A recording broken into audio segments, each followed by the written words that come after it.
March 24, 1972. A group of master criminals infiltrated the United California Bank in Laguna Niguel, California, and stole from President Nixon. The criminals pulled off what was the largest bank heist in U.S. history. They made off with an estimated $9 million, equivalent to over $60 million today. But how did they manage to breach the unyielding vault? Who were the brains behind the operation?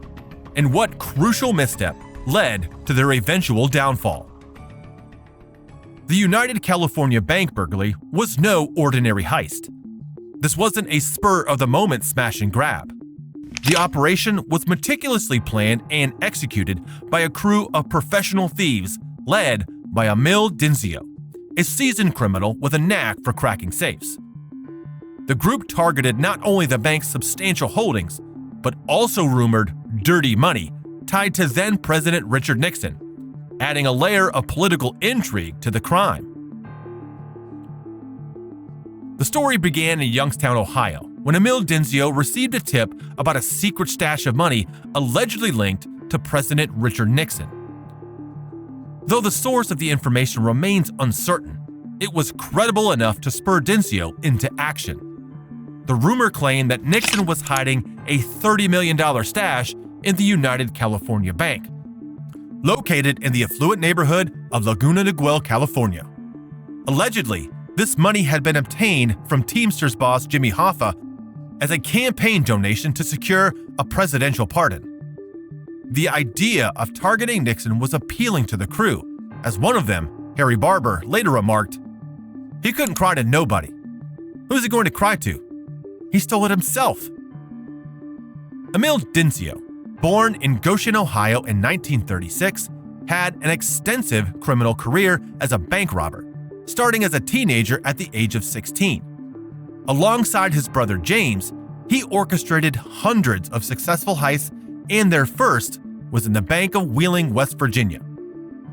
They became renowned for their meticulous planning.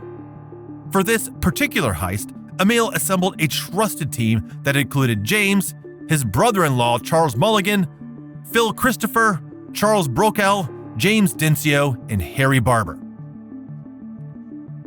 Reflecting on the group, Barber clarified, there was only 4 of us to begin with. They're saying 7. There were never 7. There were 6 involved in this." Barber himself had an unusual start to his life of crime. He recalled how a curious encounter with a burglar alarm outside a Sears store inadvertently launched his career. "We pried it off the building and took it home," Barber shared. "We found out the only thing inside was a $2 battery." From these humble beginnings, Barber graduated to more sophisticated crimes, including bank heists. Despite their criminal pursuits, Amil Dinso remained a family man. He had the unwavering support of his wife Linda and their daughters Melissa and Amy Jo. This strong family foundation allowed Amil to focus on his work as the mastermind behind some of the most daring bank burglaries in American history. Believing the rumored Nixon stash was an opportunity too good to pass up, the gang decided to target the United California Bank. The bank's location in California, far from their usual operating territory in Ohio, added an extra layer of safety. On March 24, 1972, the Dinso crew launched their meticulously planned heist. They had spent weeks preparing for this moment, conducting multiple scouting trips to California to gather intelligence on the bank's security and layout. They even built a replica of the bank's vault in a warehouse in Ohio, where they practiced breaking into safety deposit boxes and perfecting their techniques. To carry out the heist, they gathered specialized equipment, including heavy-duty drills and acetylene torches. The crew's plan was set in motion on the evening of March 24th. To disable the main alarm, affectionately called the loudmouth by Barber, they sprayed it with a fast-hardening liquid typically used for surfboards. Barber explained, "They all got sprayed. We had seen the goop used in the past, and we thought we'd try it. It worked very well." Next, they blasted a hole in the bank's roof using dynamite, muffling the sound with sand. Barber recalled, "I didn't have enough balls to walk into a bank with a pistol to begin with. Then, the burglars climbed onto the roof and accessed the bank's electricity. They used a tape found on the rooftop as evidence of this. With gloves on, they bypassed the interior silent alarm by cutting and soldering wires together. Next, the burglars faced a significant obstacle: a 16-inch thick steel-reinforced concrete vault. They drilled holes into the concrete, inserted dynamite, and used electric blasting caps.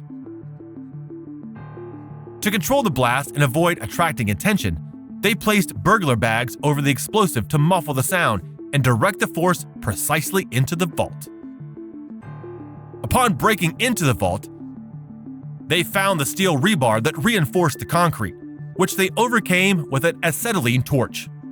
Once inside the vault, the burglars stole $50,000 in cash and meticulously broke into 458 safe deposit boxes, using brute force and a pointed tool to open them.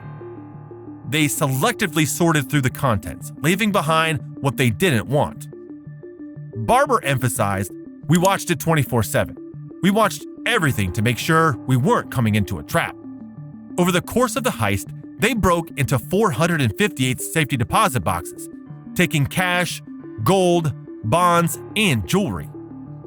While some speculated they had stolen $12 million, Barber estimated the haul to be closer to $14 million. But you know what? The FBI knows more than we did. Evidently, they were there. The burglars completed the heist without leaving any fingerprints. The crew had rented a townhouse near the bank as their base of operations, studying the building's security measures. After completing the heist, they loaded their loot into rented vehicles and returned to Ohio, believing they had committed the perfect crime. Barber claimed that part of the stolen money belonged to President Nixon, a notion that was never publicly acknowledged by him, though the intensity of the FBI's response seemed to confirm this. Barber remarked, "Usually when somebody robs a bank, they send 4 or 5 FBI agents. This man sent 125, so you know he was pissed." On Monday, March 27, 1972, the staff at United California Bank in Laguna Niguel discovered the aftermath of a daring burglary and immediately contacted the FBI.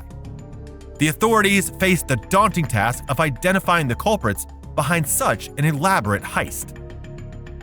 The heist had targeted 458 safety deposit boxes, with the thieves setting their sights on an estimated $30 million, rumored to have been extorted from U.S. dairy farmers by President Nixon. Special Agent James Conway, upon inspecting the scene, remarked, "It doesn't take a detective to figure out that this burglary is different. With 2 beaten alarm systems, explosives, and several steel rods, this is a heavyweight job." The FBI faced a daunting task in identifying the culprits of such a sophisticated operation.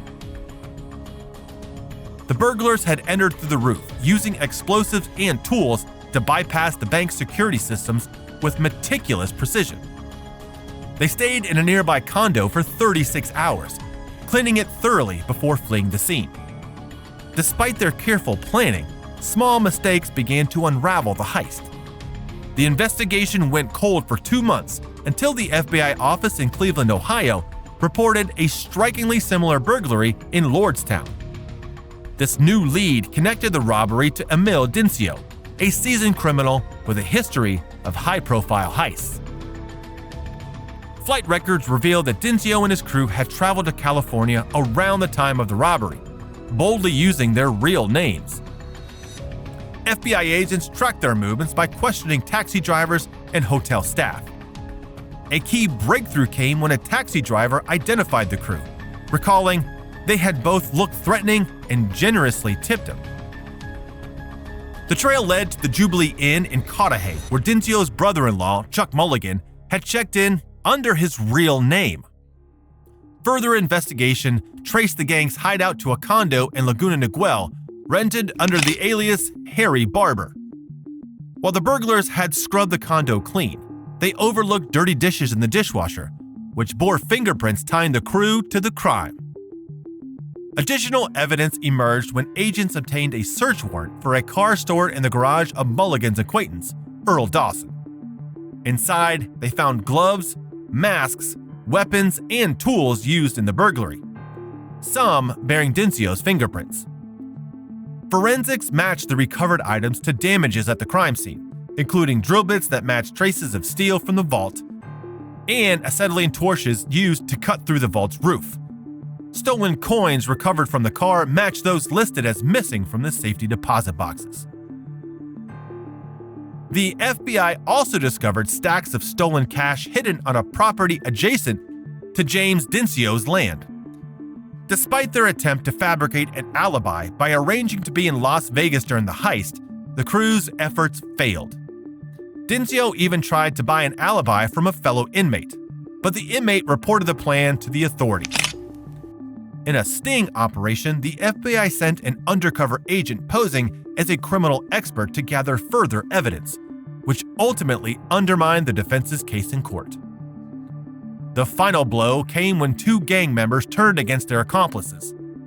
Charlie Breakout, in exchange for immunity, testified against the crew, while Earl Dawson, fearing retaliation, cooperated and entered the witness protection program. The FBI's relentless pursuit paid off. On June 27, 1972, authorities arrested Dinso and his team. A dozen police cars surrounded Dinso as he left his home, uncovering thousands of dollars hidden throughout the property. Other members of the gang were similarly apprehended. In December 1972, Amil Dinso, his brother James, and their associates were found guilty of conspiracy, burglary, and larceny of a federally insured bank. Dinso and other members of the gang were sentenced ranging from 15 to 20 years. Breakout walked free due to his cooperation. Although the heist was executed with near perfection, a combination of overconfidence, overlooked details, and the FBI's unyielding investigation ensured justice was served. The ambitious plan to pull off one of the greatest bank heists in history ended with the crew's downfall, proving that no crime is truly flawless. The gang was captured, but recovering all the stolen loot proved to be more difficult. It was rumored that the crew had hidden the stolen goods across the country. Over the years, some of the stolen items were recovered, but a significant portion of the loot remains missing to this day. Amil Dinso, described as a skillful thief with a steadily successful modus operandi, in L.R. Kirchner's book Robbing Banks, was linked to at least a dozen bank burglaries during the 1960s and 1970s, with a total take estimated at over $30 million. Dinso became known as one of the nation's most successful bank robbers. The story of Amil Dinso and his crew is more than just a typical heist. It's a memorable part of American criminal history, filled with careful planning and surprising political connections. What started as a well-thought-out bank robbery turned into a famous crime that grabbed the attention of the whole country. Even though they successfully stole millions, the Dinso gang learned that no crime is perfect. Their downfall came from small mistakes, like leaving a dinner plate behind, telling the wrong person too much, and the complicated relationship between the criminals. If you enjoyed this video, please like, comment, and subscribe to Breakout Bank for more videos.